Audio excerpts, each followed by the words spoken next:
ঢাকা শহরের গ্যাসের সমস্যা মনে হয় যে এখন নিত্য নতুন একটা হয়ে গেছে, মানে যার ভালো লাগতেছে না। আসসালামু আলাইকুম, কেমন আছেন সবাই? আশা করি ভালো আছেন। আমি আলহামদুলিল্লাহ ভালো আছি। শাহনাজ ব্লগ অ্যান্ড কুকিং এ আরেকটা লং ভিডিও নিয়ে আসলাম।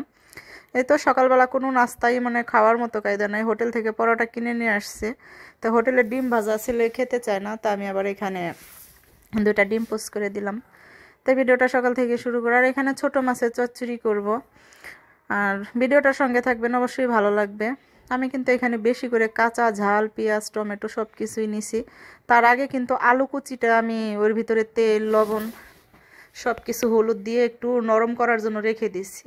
কেননা হাতে মাখা চচ্চড়ি আপনি যত মাখাবেন তত মজা হবে। আর একটু যদি সফট হয়ে যায়, হাতের ভিতরে নরম হয়ে যায়, তাহলে রান্নাটা কিন্তু অর্ধেক হাতের ভিতরে হয়ে যায়, এই জন্য ভালো লাগে।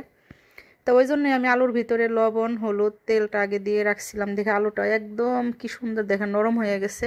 তারপরে কাঁচা ঝাল পেঁয়াজ দিয়ে, মাছ টাছ দিয়ে সব কিছু দিয়ে আবারও মেখে নিব। আজকেও রান্না করছি এই রেসিপিটা। এদিকে মাছ ভাজতাছি, পুঁটি মাছ কিছু রাব্বুর জন্য। তাই তারপর আর কিছু তেলও দিয়ে দিলাম। তেল একটু যেহেতু কম দিয়েছিলাম প্রথমে, তাই দিয়ে তারপর আমি শুধু খুরচুন দিয়ে একটু চাপ দিয়ে দিব। কেননা চচ্চড়িতে সব কিছু আমি একদম হাতে মেখে মিলাই দিছি। এখানে তো নাইড়া চাইরে উল্টায় পাল্টায় কোনো কিছু করার মতো নাই। এখন শুধু নাড়াচাড়া দিলেই হবে। আর ধনিয়া পাতাটা দিয়ে একটু নাড়াচাড়া দিলাম, তা না হলে কিন্তু ধনিয়া পাতাটা উপরে একদম সবুজ হয়ে থাকবে। তাই যাই হোক, হাতে মাখার এই ছোটো মাছের চচ্চড়িটা কার কার পছন্দ, আমার কাছে কিন্তু অনেক ভালো লাগে। আর এই যে গ্যাসের সমস্যা, আগে ভাবতাম যে না, সব গ্যাস মনে হয় ভারতে চলে যায়, আমরা পাই না। এটা ভুল ধারণা। আমাদের বাংলাদেশে যে পরিমাণ কল কারখানা, মানে যেদিন বন্ধ থাকে ওই দিন আমরা একটু গ্যাস পাই। আর আজকে 3 দিন ধরে আমাদের চুলা একদমই জ্বলে না। এদিকে কিছু সেমাই পিঠা বানাইতে নিছিলাম। এটা হচ্ছে 31শে ডিসেম্বরের দিন।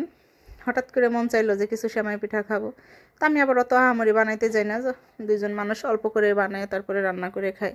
এই পিঠাটা আমি আগে কখনো বানাইতে পারতাম না, মানে সবসময় মায়ের হাতেই খাওয়া হইতো। তো এখন তো আর বাড়ি টাড়ি যাই নাই, তাই নিজে একটু চেষ্টা করলাম। হয়তো ওরকম ভালো হয় নাই, কিন্তু খাওয়ার যোগ্য হয়েছে, খেতে অসাধারণ হয়েছে।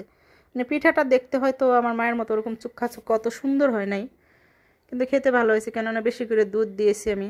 আর এখানে একটা ভুল কী করছি আমি, ক্যামেরাটা অফ হয়ে গেছিলো আমি যখন নারকেলটা দিচ্ছি তখন। মানে যে সুযোগে নারকেলটা দিয়ে আমি লাড়াচাড়া দিব, এখনও দেইনি, দেখেন এখনও সাদা রয়েছে। নারকেলটা দেওয়ার টাইমে ওই যে দেখেন ক্যামেরাটা অফ হয়ে গেছে। এই যে উপরে কালো কালো হয়তো নারকেলের একটু ভাসতেছে। অনেকগুলো নারকেল দিছি, বেশি করে একটু নারকেল দিয়ে রান্না করলে মজা লাগে। তাই যাই হোক, এখানে ঝোলা গুড় দেবো। ঝোলা গুড় রয়েছে আমার, ঝোলা গুড়টাও দিয়ে দিব।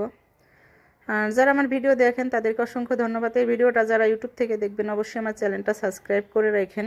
আর আমি কিন্তু দুধের ভিতরে চিনি দিয়ে দিছিলাম, তাই গুড় আমি কালার করার জন্য যতটুকু পরিমাণ লাগে অতটুকুই দিলাম। বেশি দিলে কালার অত ভালোও লাগে না দেখতে, খেতেও ভালো লাগে না। আল্লাহ হাফেজ।